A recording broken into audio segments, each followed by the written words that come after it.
පුළුවන් නම් කියන්නකෝ මේ මොනවද කියලා. බලපු බැල්මට හොයාගන්න පුළුවන්ද? මං හිතන්නේ පිටරට ඉන්න අයට නම් පුළුවන් වෙන්න ඕනේ. මම මේක හැදුවේ මේ පළවෙනි වතාවට. අද අපි මේ හදන්නේ ග්‍රීන් ඇපල් කරියක්. මේකේ රස ගැන නම් අනේ මන් දන්නේ මට වචන නැහැ කියන්න.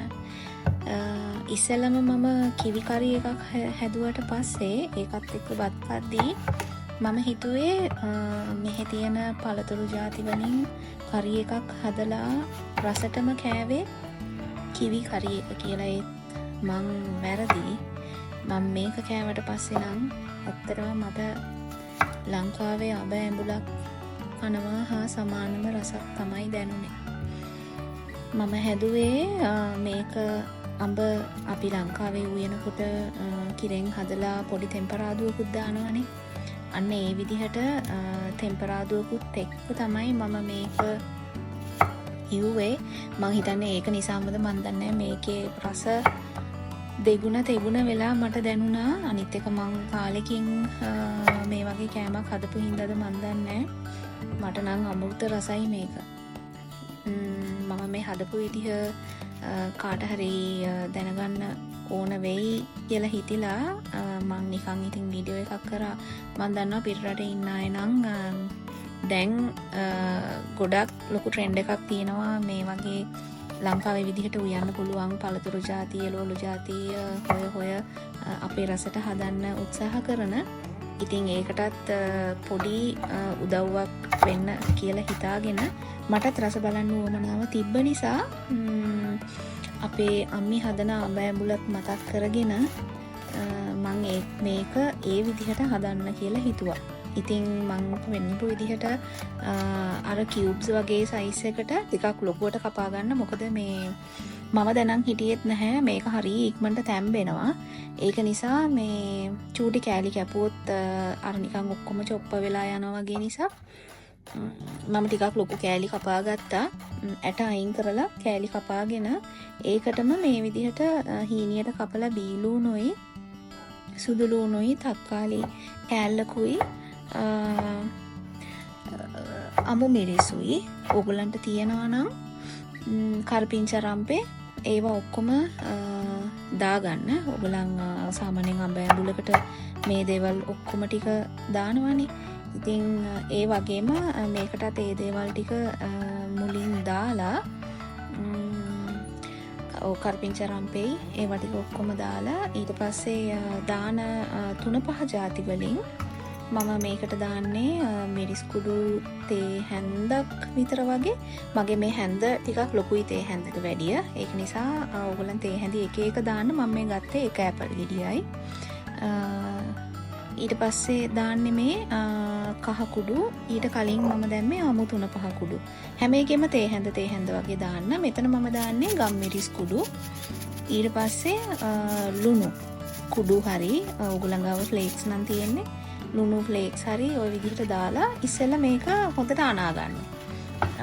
මොනවත් දාන්නේ නැහැ. වතුර වත් තෙල්වත් මොනවත් මෙතෙන්දි දාන්නේ නැහැ. අර ಜಾති ටික දාලා මේ විදිහට හොඳට ඉස්සෙල්ලාම මික්ස් එකක් දෙන්න කපාගත්ත ඇපල් කෑලි වලට. මේ මෙතෙන්දී ලුණු චුට්ටක් දාපු හින්දා ඇපල් එකෙන්ම පොඩ්ඩක් වතුර උනන්න වගේ ගන්නවා. ඒක එච්චර වැඩි හිතන්න එපා. කොහොමත් අපි මේක තැම්බෙන්න වතුර දානවනේ. ඒක නිසා මේක හොඳට මේ විදිහට අත ගන්න.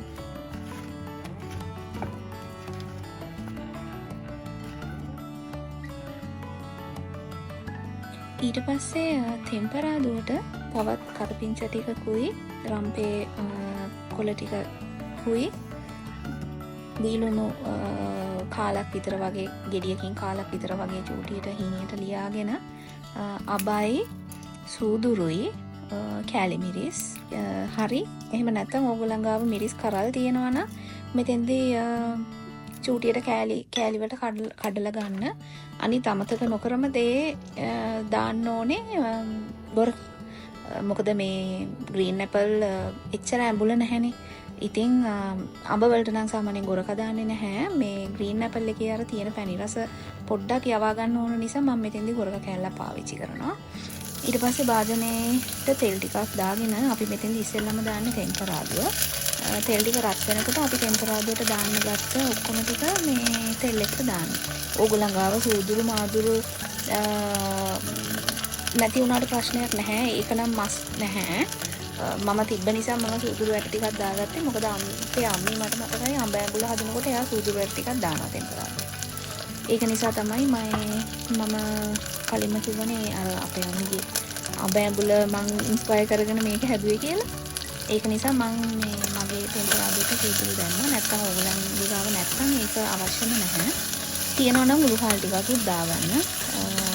මට මගේ උළුහල් ටික ඉවරයි. ඒක නිසා ඉතින් මම ওই ටික තමයි ටෙම්පරාදුවට දැම්මේ. ඊට පස්සේ මේක ගොඩාක් කරගන්න එපා. මේ බ්‍රවුන් පාට කරගන්න එපා. මේ මං අර සුදු ලුණු දැම්මනේ මේ ඇපල් ටික අනාගන්න මේ මික්ස් එකේදී. ඒකෙන් මම මේ සුදු ලුණු කෑලි දෙක තුනක් තෝරලා තෙල් එකට දාගන්නවා. මේ එතකොට තෙල් එකත් ටිකක් සුදු ලුණු සුවඳයි රසයි දෙකම මික්ස් වෙන නිසා.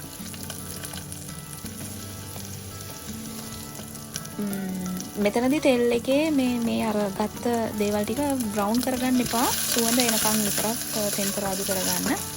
මේ ඒක ටෙම්පරාදු වෙලා හොඳට සුවඳ එන වෙලාවේදී ඊට පස්සේ ඇපල් ටික ඕගොල්ලන් මේ තෙල් එකට දාගන්න. ඒක තමයි කරන්න ඕනේ ඉස්සෙල්ලාම.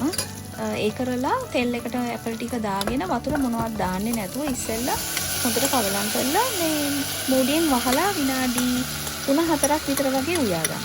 වතුර මුකුත් දාන්නේ නැතුව මේ දැන් එහෙම තෙල් එකට දාලා මේකට හොඳ මික්ස් එකක් දීලා මේ ඇපල් වලින් උනපු වතුර තියෙනවනේ. ඒ වගේම වාජනේ මෙහෙම රත් වෙනකොටත් ඒකෙන් වතුරත් උනනවනේ අපි දාපු අනිත් දේවල් වලින්. ඒ වතුරෙන් මේක චුට්ටක් වෙලා උයා ගන්න. ඒ උයලා ඉවර වෙලා මේ අපි තව චුට්ටකින් වතුර දාමු.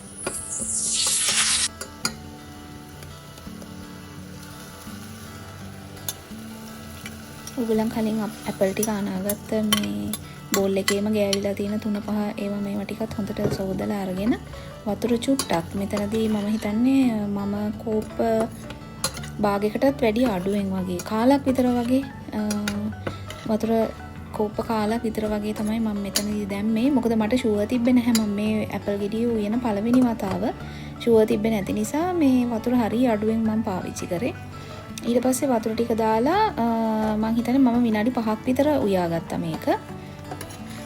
ඒ උයලා මේ මෙහෙම හොඳට මික්ස් එකක් දුන්නා. තාම නම් ඇපල් ටික තැම්බිලා නැහැ.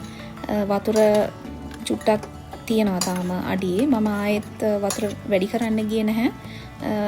ඒ වතුර ටික හිඳුනට පස්සේ මම ඇපල් ටික තැම්බිලා මදි නම් ඊට පස්සේ තව වතුර චුට්ටක් දානවා කියලා හිතාගෙන මෙතනදී කවලම් කරලා මේ ආපහු වහලා ටිකක් වෙලා උයා ගත්තා.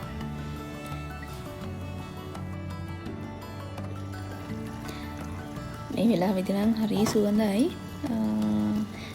ඒ වගේම හැන්ද ගහනකොට මට තේරුණා දැන් නම් ඇපල් ටික ඕල්මෝස්ට් දිලා වගේ. ඒ කියන්නේ හොඳටම තැම්බිලා වගේ ගතියක් තමයි තේරුනේ. ඒත් පොත්ත තියෙන හරිය චුට්ටක් හાર્ඩ් වගේ. එහෙම ගතියක් තේරුණා. අර මේ පොත්තෙන් ඈත් වෙලා තියෙන හරිය ඒ හරිය මේ පොඩ්ඩක් හොඳටම තැම්බිලා වගේ තේරුණා. ඊට පස්සේ මම මෙතෙන්දී ලුණු බලලා ලුණු අඩුපාඩුවක් තියෙනවා නම් මේ ස්ටේජ් එකේදී දාගන්න. මොකද කිරි දාලා ඔක්කොම මෙයා වෙනකොට මේ ඇපල් වලට හොඳට රස අල්ලන්නේ නැති නිසා ඒ කරලා මම වතුර වෙනුවට මෙතනදී දාගන්නේ නිකන් දිය කිරි වගේ. මිටිම කිරිත් නෙමෙයි මම පාවිච්චි කරන්නේ ටින් කරපු පොල් කිරි එකක්. ඒක හරිය උකුයි.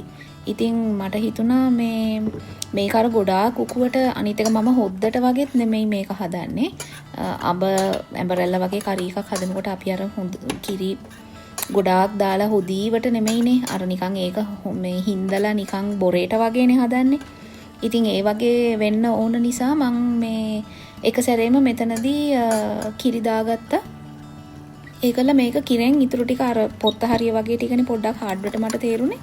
ඉතින් මේ ඒක නිසා ඒ ටික මම කිරි දාලම තැම්බෙන්න එහෙමම තියලා තිබ්බා.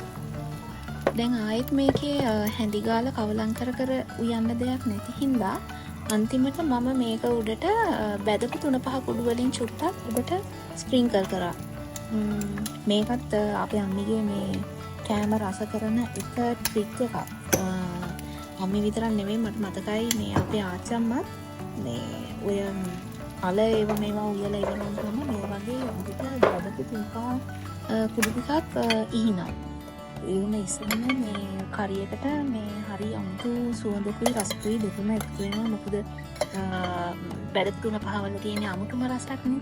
ඉතින් ඕගොල්ලන්ට ඕන ගානට කරිය එක හිඳුනට පස්සේ ලිපෙන් බාගන්න තමයි ඉතින් තියෙන්නේ. ඕගොල්ලන්ට ඕනම දෙයක් එක්ක මේක කන්න පුළුවන්. ඒ කියන්නේ මම නම් ඉස්සර අඹැඹුල් එක්ක රොටිත් කනවා. මේක ඇත්තටම අඹැඹුලක් වගේම රස හින්දා ඕගොල්ලන්ට මේ රොටි එක්ක උනත් කන්න පුළුවන්. මම මේකත් එක්ක හාල් මැස්ස තෙල් දාලා මේකයි බුත්තර බැදලා. එහෙම තමයි මං මගේ මෙනු එක ප්ලෑන් කරලා තිබ්බේ එදා මේ ඇපල් කරි එක හදපු දවසේ.